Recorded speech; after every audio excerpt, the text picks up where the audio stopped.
On the International Nuclear Event Scale, there are 7 levels. Level 1 is an anomaly.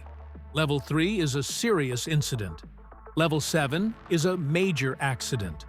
In the history of humanity, we have only reached Level 7 twice. First in 1986, at Chernobyl in the Soviet Union, and again in 2011 at Fukushima in Japan. Because they share the same rating, people assume they were the same disaster. But when you look at the physics, the isotopes, and the biological impact, they are completely different beasts. One was a steam explosion that exposed a reactor core to the open sky. The other was a triple meltdown locked inside steel and concrete. To understand the radiation, we first have to look at the explosions.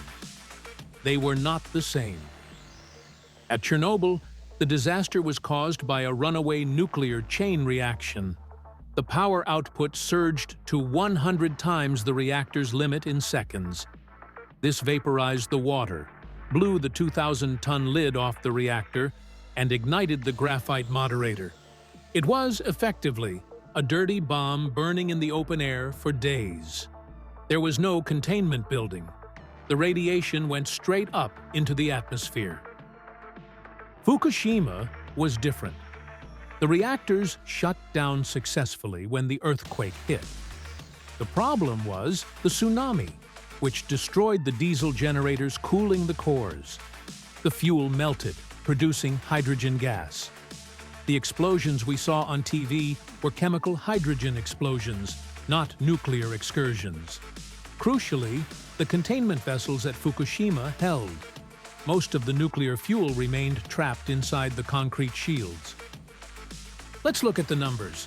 The primary danger in nuclear accidents comes from 2 isotopes, iodine-131 and cesium-137. Iodine-131 destroys the thyroid, but it decays quickly. Cesium-137 lingers in the soil for decades. Chernobyl released approximately 5,200 petabecquerels of radiation. Because of the graphite fire, it pumped these isotopes high into the stratosphere, spreading fallout across Sweden, Wales, and Italy. Fukushima released an estimated 340 to 800 petabecquerels, roughly 10% to 20% of Chernobyl's total.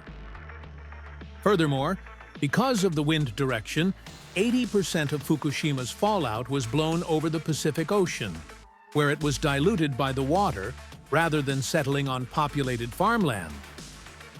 The biological impact shows the starkest difference.